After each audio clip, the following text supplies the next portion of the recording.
یہ کیوں کیا؟ ہمیں یہ پتہ ہے کہ اس وائرس کی میں بار بار آپ سے یہ بات کہتا رہتا ہوں، ہمیں اس وائرس کی 2-3 کوالٹیز آپ کو پتہ چلنا چاہیے۔ نمبر 1 کہ بڑی تیزی سے پھیلتی ہے،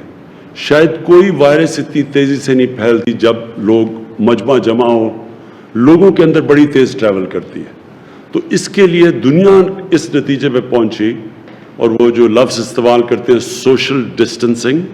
کہ جب آپ لوگوں کو دور ایک فاصلے کر دیں گے تو وائرس کا پھیلنا کم ہو جائے گا۔ تو ساری دنیا نے لاک ڈاؤنز کیے، پاکستان نے بھی کیا، اور ہماری لیکن جب ہم نے لاک ڈاؤن کیا، میرا سب سے پہلے دن سے خوف یہ تھا کہ ہمارے جو حالات ہیں وہ مختلف ہیں یورپ سے، چائنا سے، امریکہ سے۔ تو ہم نے جو لاک ڈاؤن کرنا ہے، ہمیں اس لاک ڈاؤن کا یہ خوف تھا کہ ہمارا ایک بہت بڑا طبقہ ہے یہاں جو دہاڑی دار ہیں، جو چھابڑی والے ہیں، جس کو کہتے ہیں انفارمل اکانومی، جو ہمارا جو مزدور ہے لیکن وہ رجسٹرڈ نہیں ہے، اس کی اکثریت ہے، 75 سے 80% وہ لوگ ہیں۔ تو ہمیں یہ خوف تھا کہ جب یہ ہم نے سب کچھ بند کر دیا تو یہ جو لوگ ہر روز دہاڑی کر کے کما کے اپنے بچوں کا پیٹ پالتے ہیں، کھانا دیتے ہیں، ان کا کیا بنے گا؟ لیکن ہم ساری دنیا میں فالو کر رہے تھے کہ کیا حالات ہیں اور کیسے پھیلتی جا رہی ہیں، اور اب سب کے سامنے آپ نے ٹی وی پہ دیکھا ہوگا کہ دن میں ہزار لوگ مر رہے تھے۔ امریکہ میں 2000 لوگ دن میں مر رہے تھے، برطانیہ جیسی جگہ میں 800-700، اسپین کے اندر، اٹلی کے اندر۔ تو جس طرح یہ اموات ہو رہی تھی تو ہم بھی وہ سب دیکھ رہے تھے۔ تو ہم نے شروع میں ایک اپنا national command and operation centre ہم نے کھول دیا، اسد عمر کو اس کا انچارج بنایا۔ ان کا کام کیا تھا؟ یہ ہر روز ملتے ہیں، ابھی بھی ملتے ہیں، سارے صوبوں کے ساتھ ان کی کوآرڈینیشن ہوتی ہے، ڈاکٹرز بیٹھے ہوتے ہیں صوبوں کے اندر بھی، ہمارے بھی یہاں ڈاکٹرز کی پینل ہے جس میں ڈاکٹر ظفر اور ڈاکٹر فیصل ہیں، یہ سارے ڈاکٹر سے کنسلٹ کرتے ہیں، پاکستان کا سارا ڈیٹا لیتے ہیں، اس کو اینالائز کرتے ہیں، اس کے مطابق ہم اپنے فیصلے کرتے تھے۔ تو یہ مسلسل ہم نے اور مجھے فخر ہے کہ ہمارے ملک میں اس طرح کی پیک نہیں آئی، یعنی جو آپ نے دیکھی جس طرح یورپ میں ہمارے سے امیر ملک تھے، لیکن آپ نے ان کے حالات دیکھے کہ ان کے ہاسپٹلز بھر گئے، ان کے ہاسپٹلز کوپ نہیں کر سکتے تھے، ان کے پاس انٹینسیو کیئر میں ان کے جو ڈاکٹرز تھے، ہیلتھ ورکرز تھے، جس طرح کو ان کے اوپر پریشر پڑا، اللہ کا کرم ہے کہ پاکستان کے اوپر ویسا پریشر نہیں پڑا، اور اس کا ہم خاص اللہ کا شکر ادا کرتے ہیں، ہم سب کو کرنا چاہیے۔ لیکن ہم یہ بھی سوچتے رہے کہ کون سا ایسا وقت ہے کہ ہم اب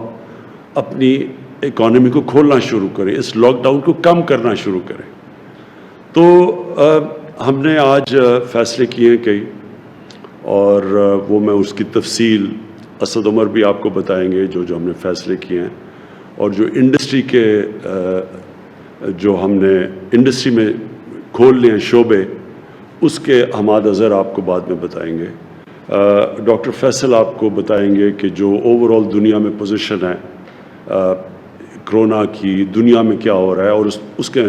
مقابلے میں پاکستان کیا کر رہا ہے، وہ آپ کو میڈیکل پوائنٹ آف ویو سے دیں گے۔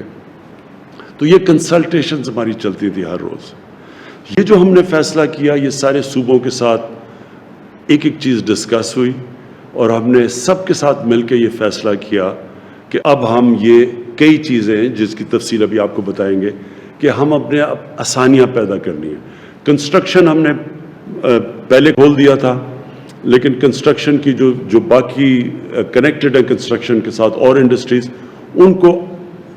آج ہم نے فیصلہ کیا سارے صوبوں کے ساتھ مل کے ان کو کھولنے کا۔ ان کی بھی تفصیل آپ کو حماد اظہر بتائیں گے۔ یہ میں پھر سے کہہ دوں کہ یہ کیوں ہم یہ سٹیپ لے رہے ہیں، حالانکہ پاکستان میں جو کرو ہے وہ آہستہ آہستہ اوپر جا رہی ہے، یعنی جو ہمارے جو اموات ہیں، جو ہماری فوتگیاں ہیں وہ بڑھ رہی ہیں، لیکن آہستہ بڑھ رہی ہیں۔ یہ تو ہمیں پتہ تھا بڑھنی ہے، ہمیں صرف جو خطرہ تھا وہ یہ کہ وہ اتنی تیزی سے نہ بڑھیں کہ ہمارے ہاسپٹلس کے اندر جگہیں ختم ہو جائیں، اور جو بستر ہم نے خاص طور پہ کرونا کے مریض جن کو شدید بیماری ہوتی ہے ان کے لیے جو رکھے ہوئے ہیں وہ سارے بستر نہ ختم ہو جائیں۔ پہلے ہماری ہیلتھ فیسلٹیز یورپ کے مقابلے میں اتنی نہیں تھیں، تو اس لیے یہ سارا وقت ہمارے خدشہ تھا۔ تو یہ ہے خطرہ کہ آگے جا کے بڑھ رہی ہیں، آہستہ آہستہ اوپر جا رہی ہیں، کرو اوپر جا رہی ہے۔ تو یہ ہو بھی سکتا ہے، تو یہ لوگ ہمارے سے پوچھتے ہیں کہ جی آپ یہ کیوں فیصلہ کر رہے ہیں؟ تو میں آپ کو اس کی تفصیل ڈاکٹر فیصل کو کہوں گا آپ کو بتائے، لیکن آج ہم یہ کہہ ہی نہیں سکتے کہ یہ کتنی دیر لگے گی ہماری پیک جاتے جاتے۔ 1 مہینے میں پیک آئے گی، 2 مہینے میں آئے گی، 3 مہینے میں آئے گی، ہم آج نہیں کہہ سکتے۔ دنیا بھی یہ نہیں کہہ سکتی، جن کی کرو فلیٹ بھی ہو گئی ہے وہ یہ نہیں کہہ سکتے کہ وہ جب یہ لاک ڈاؤن کھولیں گے تو وہ پھر سے اوپر نہ چلی جائے۔ اور ویسے بھی کئی دفعہ جس طرح اسپینش فلو آیا تھا 100 سال سے زیادہ پہلے، تو اس کی پھر ایک کے بعد دوسری بھی پیک آئی تھی۔ تو یہ بھی کوئی نہیں اس وقت بیٹھ کے کہہ سکتا، لیکن ہم کیا فیصلہ کر رہے ہیں میں صرف آپ کو یہ سمجھانا چاہتا ہوں کہ ہم نے یہ جو آج فیصلہ کیا ہے لاک ڈاؤن کو کھولنے کا، اور میں یہ واضح کر دوں لاک ڈاؤن سیٹرڈے سے کھلے گا، کل سے نہیں کھل رہا، سیٹرڈے سے انشاءاللہ، پرسوں سے لاک ڈاؤن کھول رہے ہیں ہم فیزز کے اندر، جو آپ کی تفصیل بیان کریں گے۔ یہ ہم کیوں کر رہے ہیں؟ یہ ہم اس لیے کر رہے ہیں کہ ہمارے ملک کے اندر لوگ بڑی مشکل میں ہیں اس وقت۔ چھوٹے دکاندار مشکل میں ہیں،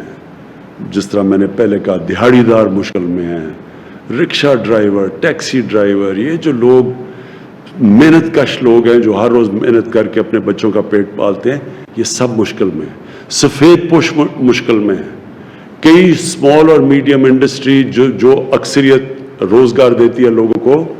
ہمیں یہ خطرہ ہے آج کہ بند ہی بالکل نہ ہو جائے، ان میں سے کئی اس کے بعد جب لاک ڈاؤن کھولے تو یہ بالکل ہی ختم نہ ہو جائے، اس کا ہمیں خطرہ ہے۔ اور ہم جو حکومت ہے، ہم نے پاکستان کی تاریخ میں سب سے بڑا پیکیج دیا، ریلیف پیکیج دیا لوگوں کے لیے۔ احساس کے اندر کبھی بھی اتنا زیادہ پیسہ اتنے کم ٹائم میں، اتنے زیادہ تاریخ میں یہ پاسبل نہیں تھا جتنی تیزی سے ہم نے دیا، خاص طور پہ ڈیولپنگ ورلڈ کے اندر۔